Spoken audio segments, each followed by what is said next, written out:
विषय है लक्ष्मी के अंतराय। भाई और बहनों, बहुत ही सुंदर विषय है, इस पर लंबे समय तक चर्चा की जा सकती है।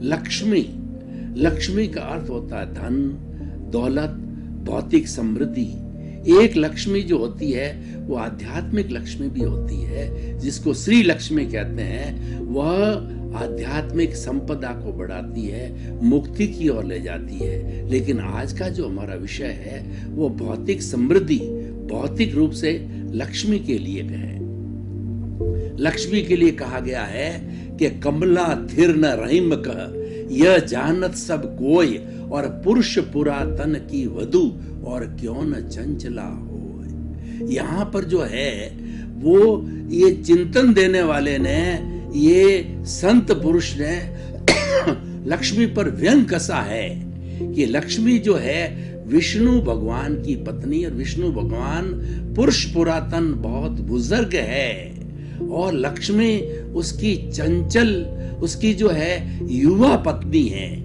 युवा होने के कारण और वो बुजुर्ग पति होने के कारण यह लक्ष्मी चंचल रहती है। चंचल का अर्थ होती है कि आज इस घर में, कल उस घर में, फिर उस घर के अंदर ये लक्ष्मी घूमती रहती है, किसी जगह एक जगह स्थिर नहीं रहती है। यह तो एक व्यंग्यात्मक बात है, और प्रैक्टिकल रूप में वास्तव में होता भी यही है कि लक्ष्मी एक जगह से दूसरी जगह पर चली जाती है। जिसका जितना पुण्योदय होता है उतने पुण्योदय तक उस व्यक्ति को धन, संपत्ति, संपदा, सुख सारा मिलता है। और फिर पापोदय होता है तो व्यक्ति कष्ट में चला जाता है, पैसे की कमी आती है, रोग हो जाता है, बीमारी हो जाती है, कलह हो जाती है, झगड़े हो जाते हैं, पुलिस कार्रवाई हो जाती है, कोर्ट केस हो जाते हैं। ये सब पापोदय के फल है।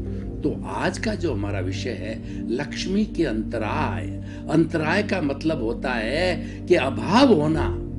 किसी भी व्यक्ति के लक्ष्मी का अभाव क्यों होता है, यानी सुख सुविधा का अभाव क्यों होता है, धन दौलत का अभाव क्यों होता है, वह लक्ष्मी के अंतराय कहलाते हैं। तो मैं आपको इसको दार्शनिक दृष्टि से बताना चाहता हूं कि हम पूर्व जन्म के अंदर जैसे अच्छे या बुरे भाव करके आते हैं, वो हमारे इस जन्म के अंदर वो भाव कर्म हैं, वो द्रव्य कर्म के रूप में बदल जाते हैं। करने वाला कोई और शरीर होता है, भुगतने वाला कोई और शरीर होता है, और ये मन वचन काया रूपी शरीर पूर्व जन्म के कर्मों के भुगतने के लिए होता है। उसमें से एक कर्म जो है वो है अंतराय कर्म। कुल द्रव्य कर्म जो है 8 मूल प्रकृतियां और उसकी 148 उत्तर प्रकृतियां, यानी क्लासिफिकेशन, वर्गीकरण है। तो मूल जो कर्म है वो ज्ञानावर्णीय कर्म, दर्शनावर्णीय कर्म, वेदनीय कर्म, मोहनीय कर्म, आयुष्य कर्म, नाम कर्म, गोत्र कर्म और अंतराय कर्म। इसमें से 4 जो कर्म है वो घाती कर्म है, यानी वो आत्मा की घात करते हैं, हर समय आत्मा का गला घोंटते हैं। और प्योर जो है पापोदय का होता है। कौन कौन से? ज्ञानावर्णीय, दर्शनावर्णीय, मोहनीय और अंतराय।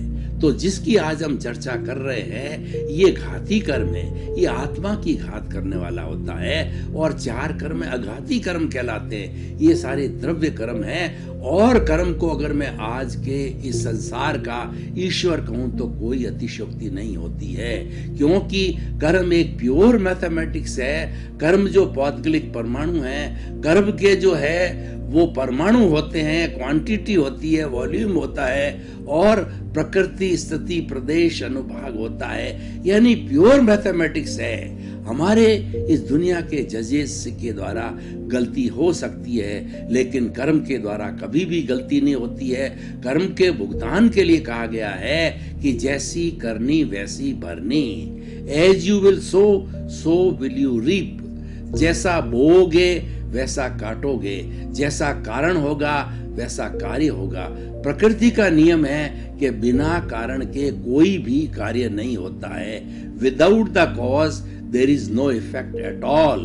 जैसा आपने पूर्व जन्म में कॉज डाले हैं, ठीक उसके अनुरूप ही आपको इस जन्म में परिणाम मिलता है, इस जन्म में रिजल्ट मिलता है, जिसको हम उदय कहते हैं और जिसको हम प्रारब्ध कहते हैं। लेकिन होता है प्योर मैथमेटिक्स कर्म के अनुसार होते हैं। अघाती कर्म होता है शरीर से जुड़े हुए होते हैं, घाती कर्म है आत्मा से जुड़े होते हैं। घाती कर्म आत्मा की घात करते हैं और अघाती कर्म इस शरीर को पुण्य और पाप रूप के अंदर सुख दुख देते हैं। वो कौन से हैं? वेदनीय, आयुष्य, नाम और अंतराय। मैं इसके वर्गीकरण में नहीं जाना चाहता क्योंकि आज का वो विषय नहीं है। आज का हमारा विषय है अंतराय कर्म। अंतराय किसे कहते हैं? अंतराय का मतलब अवरोध। हम अगर मान लो देशी भाषा में बात करें तो किसी की हाय लग जाती है।